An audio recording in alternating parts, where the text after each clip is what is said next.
नमस्कार, स्वागत है आप सभी का फास्ट न्यूज इंडिया में। मैं आप सबके साथ नीतू सिंह। आइए आज की तमाम बड़ी खबरों की तरफ रुख करते हैं।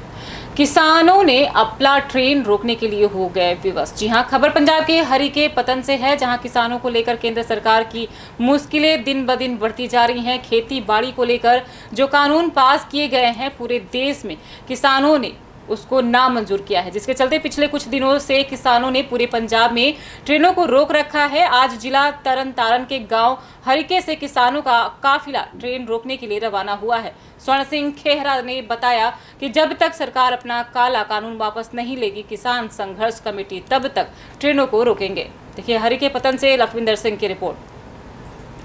वाहिगुरू जी का खालसा वाहिगुरू जी की फतेह।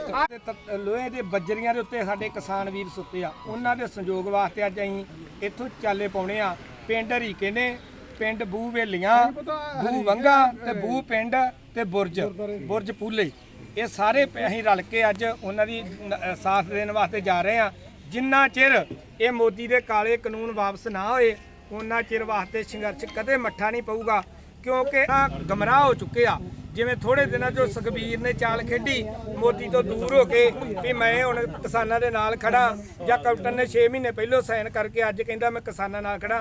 साडे जिहड़े किसान वीर इन्हां दीयां रैलियां करदे आ, अकालियां कांग्रेसां दीयां, असीं हत्थ जोड़ के बेनती करनी चाहुंदे आ भी इन्हां तो वापस आओ, अपना मूल पछाणो, अपने किसानां नाल खड़ो, क्योंकि तुहाडा एक किसान मजदूर ही आ जिहड़ा तुहाडा साथ दे सकदा। सियासी पार्टियां तुहानूं लुੱਟਦੀਆਂ रहीਆਂ ते लुੱਟਦੀਆਂ रहणगीਆਂ। हुण अपना टाइम आ गया हक लैण दा, ते हुण आपां हक इउं लैणे आ, सड़कां बंद करके, रेलां बंद करके। जे किते रेल ਇਹ ਹਰੀਕੇ ਤੋਂ ਚੱਲ ਕੇ ਤੇ ਫਿਰੋਜ਼ਪੁਰ, ਜਿੱਥੇ ਸਾਡੇ ਕਿਸਾਨਾਂ ਨੇ ਕਈਆਂ ਦਿਨਾਂ ਤੋਂ ਤੱਤੇ ਰੋੜਿਆਂ ਤੇ ਬੈਠੇ, ਰੇਲਾਂ ਤੇ ਬੈਠੇ ਆ, ਉਹਨਾਂ ਵਾਸਤੇ ਫਿਰੋਜ਼ਪੁਰ ਸਾਥ ਦੇਣ ਵਾਸਤੇ ਚੱਲੇ ਆ। ਜਿੰਨਾ ਚਿਰ ਕਹਿਣਗੇ ਕੁਛ ਆਗੂ ਸਾਡੇ ਰਹਿਣਗੇ, ਜਿਹਦਾ ਨਹੀਂ ਸਰਦਾ ਉਹ ਵਾਪਸ ਆਊਗਾ। मतलब रात ਨੂੰ ਵੀ ਉੱਥੇ ਰਹਿ ਰਾਤ ਉੱਥੇ ਚੱਲ ਰਿਹਾ ਲਗਾਤਾਰ ਹੀ ਧਰਨਾ, ਦਿਨ ਰਾਤ ਜੋ ਗਾੜੀ ਆਗੂ ਸਾਡੇ ਕਹਿਣਗੇ ਉਦਾਂ ਇਹ ਅਣਮਿੱਥੇ ਸਮੇਂ ਲਈ ਜਾਂ ਕੋਈ ਸਮਾਂ ਮਿਲੇਗਾ? ਅਣਮਿੱਥੇ ਸਮੇਂ ਲਈ ਆ, ਪਰ ਉਹਨਾਂ ਨੇ ਕੱਲ ਨੂੰ ਸਾਡੇ ਆਗੂ ਟੀਮ ਦੱਸੂਗੀ ਕਿ ਕਿੰਨਾ ਚਿਰ ਹੋਰ ਚੱਲਣਾ ਤੇ ਕੀ ਕੰਮ ਕਰਨਾ ਪੈਣਾ। ਵਾਹਿਗੁਰੂ ਜੀ ਕਾ ਖਾਲਸਾ ਵਾਹਿਗੁਰੂ ਜੀ ਕੀ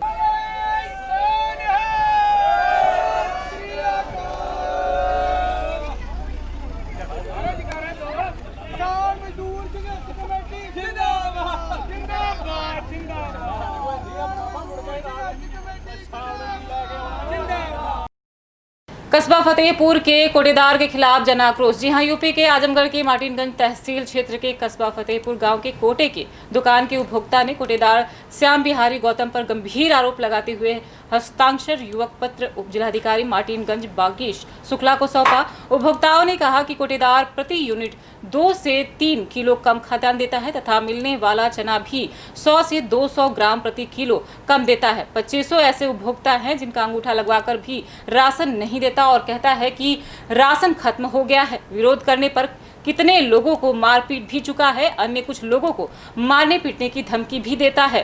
कहता है कि जाओ, जो करना है कर लो। कई महीने पहले भी उपभोक्ताओं ने शिकायत की थी, लेकिन कोई भी कार्रवाई अब तक नहीं हो सकी। ग्रामीणों की मांग है कि कोटेदार के खिलाफ कार्रवाई कर दुकान को निरस्त कर नई दुकान का आवंटन सुनिश्चित किया जाए। इस बात पर तहसीलदार प्रेम कुमार राय ने कहा कि अभी जांच कर कोटेदार के खिलाफ मुकदमा पंजीकृत करवाऊंगा। ज्ञापन देने वालों में अमरनाथ, राम, लवट, कन्नौजिया, दिनेश कुमार, शोभनाथ, ओमकार यादव, गोविंद यादव, अजहर अब्बास आदि मौजूद रहे। देखिए आजमगढ़ से प्रवीण यादव की रिपोर्ट। बोलिए वो। हाँ, क्या नरेंद्र यादव बोल रहे हैं। कोटेदार कहता है कि कहाँ से हैं? कस्बा फतेहपुर, पोस्ट छितेपुर। श्याम बिहारी कोटेदार हैं, कहते हैं कि हम 5 किलो 2 किलो सप्लाई इंस्पेक्टर को भी देते हैं, अधिकारी को भी देते हैं पैसा, तो उसके पैसा के बजाय अगर हम 5 किलो कम नहीं देंगे तो हम बांटेंगे कहाँ से, हम क्या पाएंगे? 5 किलो की कटौती करते हैं। 5 किलो 2 किलो 1 किलो यही कटौती करते हैं। कब से कटौती चल रही है? कब से चल रही है कटौती? 3 महीने से चल रही है। 3 महीने से। हाँ। आपने एप्लीकेशन कब दिया था? एप्लीकेशन 2 महीना हो गया। इसके बाद भी एक बार गए सप्लाई इंस्पेक्टर साहब, फिर मामला कैसे कैसे अपना चुमार चले आए, कुछ नहीं हुआ। फिर दोबारा लोग आए, फिर अब तीसरी बार आए हैं।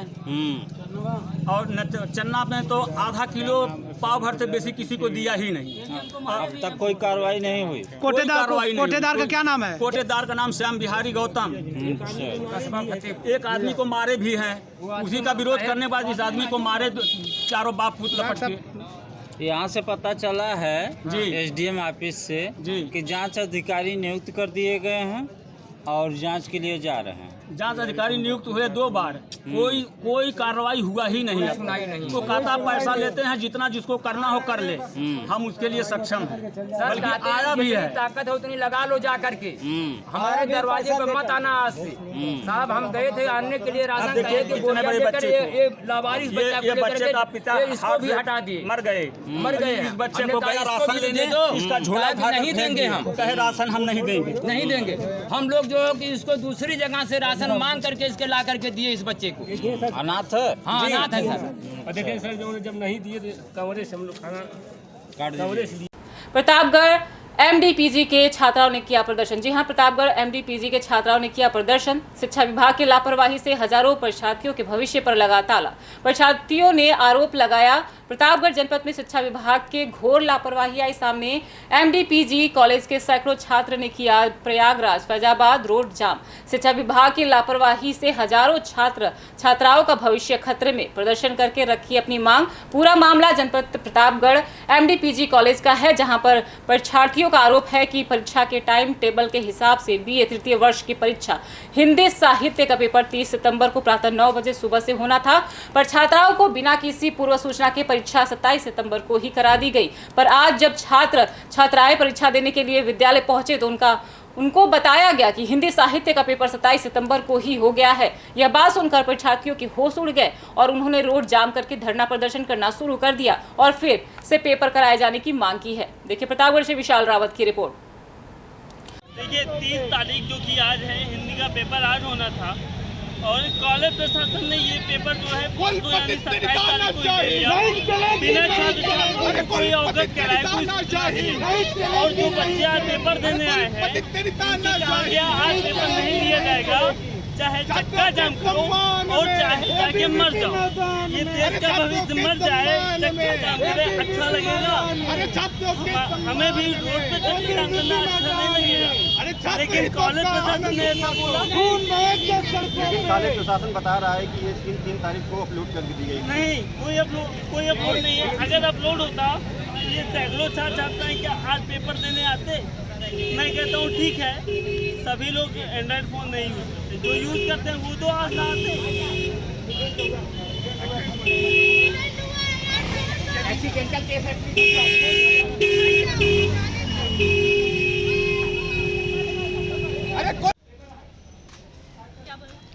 अभी आप लोगों ने बताया कि प्रिंसिपल ने आपसे अपने तरह का व्यवहार किया, आपको उल्टा सीधा बोला। पेपर छूटने के बाद प्रिंसिपल ने आप लोग से क्या कहा? हम लोग प्रिंसिपल से बात कर रहे थे तो प्रिंसिपल बात मानने को तैयार नहीं। तो हम लोगों ने कहा हम लोग धरना प्रदर्शन करने जा रहे हैं, तो बोले चाहे मर जाओ चाहे कट जाओ, हम पेपर आज की डेट में नहीं होगा, चाहे जो करो हम बैक करना पड़ेगा, उसके लिए फीस जमा करनी पड़ेगी। जब हम लोगों ने ये विरोध किया तो अपने केबिन में चले गए। बाहर जाओ गेट बंद। इस मामले को लेकर आप लोगों ने धरना हटाया है। इसी बात को लेके मेरा पेपर 30 तारीख को था, क्यों 27 तारीख को किया अब उनका और कहना ना है कि कोई सर जानकारी। पेपर और नहीं रही लिखे बात आएगा, ये न फीस जाएगी, हम आपका पेपर कराएंगे। इस वजह से हम लोग पेपर आज ही होगा। आज नहीं और है। रही बात ये बात करके क्या बहुत कहते हैं, अच्छे- प्रिंसिपल ने बोला जो बोला ठीक है, उसके बाद बोले कि बैग डालना पड़ेगा और उसके बाद पेमेंट भी हमको करना पड़ेगा। ये बताइए किसकी जिम्मेदारी है? और 27 तारीख का पेपर 30 तारीख का पेपर 27 तारीख में क्यों कराया गया? किसी बच्चे को जानकारी नहीं थी। और रही बात कॉलेज में व्हाट्सएप नंबर लिया गया, कॉन्टैक्ट नंबर लिया गया, कोई इन्फॉर्मेशन नहीं दिया गया। और इसमें तो क्या मैं ये जान जिम्मेदार हम लोग को ठहरा रहे मैं हैं। प्रिंसिपल से क्या ये जान सकता हूँ कि जो नंबर लिया व्हाट्सएप नंबर कॉन्टैक्ट नंबर किस पर्पज से लिए?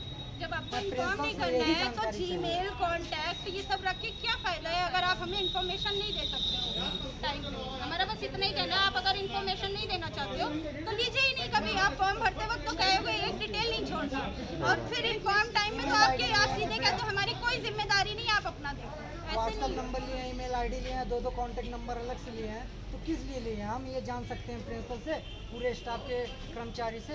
तो उनका कहना है कि आप लोग बैग फॉर्म डालेंगे फिर हाँ, दोबारा बोल रहे हैं हम लोग बैग और पैसा खुद से भरो। और खुद से भरो और उसमें बैग भी लिख के आएगा, तो हम लोग को क्या फायदा होगा? और ये अपनी गलती मान भी नहीं रहे हैं, बोल रहे हैं आप लिख की गलती है। फोन चलाते हो तो क्या चलाते हो, क्या देखते हो?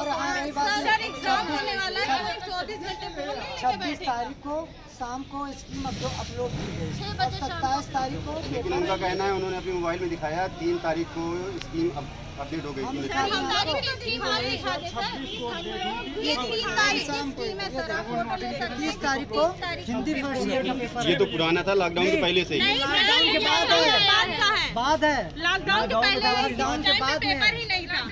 सर देख लीजिए, डेट देख लीजिए ना सर, वो सारी गलती सब कुछ हम पर जिम्मेदार। अगर नंबर ले अतीक के करीबियों के मकान पर चला बुलडोजर। जी हां, खबर है यूपी के प्रयागराज जिले बेली गांव में बाहुबली अतीक अहमद के करीबी अशरफ और रशीद का घर पर बुलडोजर चला दिया गया है। इलाहाबाद विकास प्राधिकरण और भारी पुलिस बल पहुंचकर ये कार्रवाई किया और बताया कि परिवार की तरफ से बताया गया कि उन्हें कोई भी नोटिस या कोई सूचना, अचानक भारी बल लेकर आ गए और बोला कि मकान को खाली कर दीजिए। इस मकान को गिराने का आदेश ऊपर से आया है, जिसकी वजह से उनके परिवार के सारे बच्चे रोड धरना दिए और मांग की है कि हमारा घर ना तोड़ा जाए। और परिवार का अतीक अहमद से कोई भी संबंध नहीं है और बताया कि यह हमारा पूर्वजों का मकान था, जिसको हमने लोन लेकर इस घर को बनवाया था और बेसमेंट किराए पर दिया था, जिससे उनका घर का खर्चा चलता था। बच्चों ने बोला कि आप इस कोरोना काल में मेरे को कौन रखेगा, अब मेरे पास रहने को घर और छत नहीं है। योगी सरकार के खिलाफ नारेबाजी भी की। देखिए प्रयागराज से कुमारी मनोज सिंह की रिपोर्ट। ये जो आप देख रहे हैं, जो बुलडोजर प्रशासन का चल रहा है हमारे मकान पे, ये पूरी तरह से अवैध है, विदाउट एनी नोटिस। ये हमारे मकान पे बुलडोजर लेके चले आते हैं और हमें बताते हैं आपको आधे घंटे का समय दिया जा रहा है, आप अपना सारा सामान निकालें, हमें गिराना है। हम आधा ही सामान अपना निकाल पाए, बाकी ये हमारा पूरा घर गिरा दे रहे हैं। और हमने इनसे वजह पूछी तो इन्होंने ये वजह ये बताया कि हमें एडीएन हमें ये बता रहा है कि हमें कुछ वजह नहीं है, ना हमें कोई नोटिस, ना हमने कोई हमने वो नोटिस इशू की है, पर आप लोगों को मिली कि नहीं मिली ये हमें नहीं पता। और हमारे घर पर एक्चुअली ये है कि हमारे घर पर कोई नोटिस नहीं दिया गया है। सुबह ये बुलडोजर लेके चले आते हैं, बोलते हैं आप अपना सामान हटा लीजिए, हमें गिराना है। और न्यूज़पेपर में सुबह हेडलाइन ये आती है कि अतीक के एक और गुर्गे राशिद और अरशद का मकान ढहाया गया। और लोग जो लोग न्यूज़पेपर पढ़ रहे हैं उन्हें तो यही पता है कि ये हम लोग सही में अतीक के गुर्गे हैं, पर हम लोग का अतीक अहमद से या उनके परिवार से कोई लेना देना नहीं है। हम लोग किस्तों पर ये अपना मकान पैसा इकट्ठा करके अपना ये मकान बनाया है और नीचे हम लोग ने अपना बेसमेंट किराए पर दिया था। उसी से किराए से हमारी जो अर्निंग होती थी वो उसी से हमारा खर्चा चलता था। अब ये बताइए, जो लोग हमें ये छोटे छोटे बच्चे जो आपके सामने हैं, ये हमसे बोल रहे हैं कि भाई हमारा लोग का मकान तोड़ दिया गया, अब हम लोग कहाँ सोएंगे। हम कहा भाई ये हम नहीं बता पाएंगे, इसका प्रशासन मीडिया भाई, जो हमारे मीडिया भाई हैं, ये आगे आवाज़ उठाएंगे। और उस दिन जो हमारा पहला मकान गली के अंदर तोड़ा गया वो मोहम्मद अरशद के नाम था, और रिचा सिंह और आदिल हमजा एक डॉक्टर साहब है जो हमारे घर के बगल में रहते हैं। इन तीनों लोग ने हमारी मदद की। ये तीनों लोग आगे आए और उसका कारण ये हुआ कि हम लोग को ले जाके सरकारी बस में ठूस के और पुलिस लाइन ले जाके वहाँ पे बंद कर दिया गया और रिचा सिंह को ले जाके महिला थाने में बंद कर दिया गया। योगी प्रशासन जो है एकदम से अंधी हो गई है, उसे मुसलमान के सिवा और कुछ दिखाई ही नहीं दे। रुद्रपुर के ग्रीन पार्क में कराटे आत्मरक्षा शिविर। जी हां, उत्तराखंड के जिला उधम सिंह नगर के ग्रीन पार्क से एक बड़ी खबर है।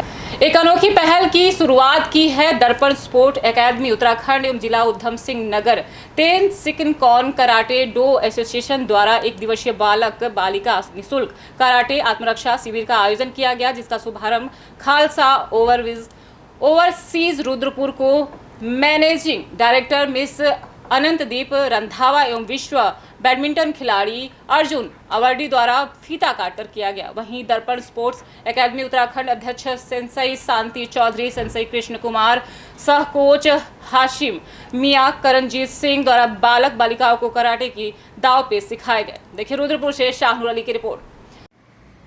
मैं अनंतदीप कौर रंधावा खालसा ओवरसीज कंसल्टेंसी से, जो कि रुद्रपुर में है, दर्पण स्पोर्ट्स एकेडमी की ओर से कराटे कैंप का आयोजन किया गया था, जिसमें उन्होंने मेरे को भी इनवाइट किया था।